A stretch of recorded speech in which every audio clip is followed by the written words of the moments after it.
السلام عليكم. النهاردة قناة النماء بتعرض على حضراتكم الفيلا دي في القاهرة، في منطقة المنصورية الصليبة. الفيلا دي فعلا يعني ذوقها جميل، وبعدين في نفس الوقت هي مساحتها كبيرة وفيها زرع، يعني اللي هاوي زرع وكده هيقدر يمارس هوايته يعني. ده غير إن الفيلا متشطبة تشطيب كويس ومساحتها كويسة وتقسيمها ممتاز يعني.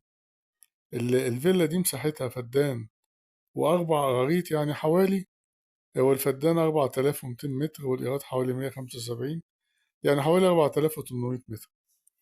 المباني على 280 متر، طبعا مسجلة. الدور الأرضي عبارة عن غرفة وريسبشن ومطبخ وحمام. الدور الأول عبارة عن 3 غرف وفي حمام.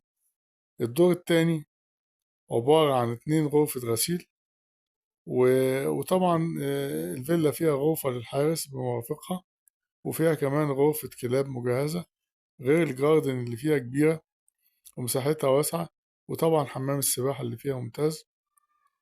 طبعا قناة النماء بتتمنى إن الفيلا دي تحوز على رضاكم. رجاء نشترك في القناة ونعمل إعجاب بالفيديو وندوس على زر التنبيه عشان تقدر قناة النماء توصل لكم كل الفرص العقارية الجديدة.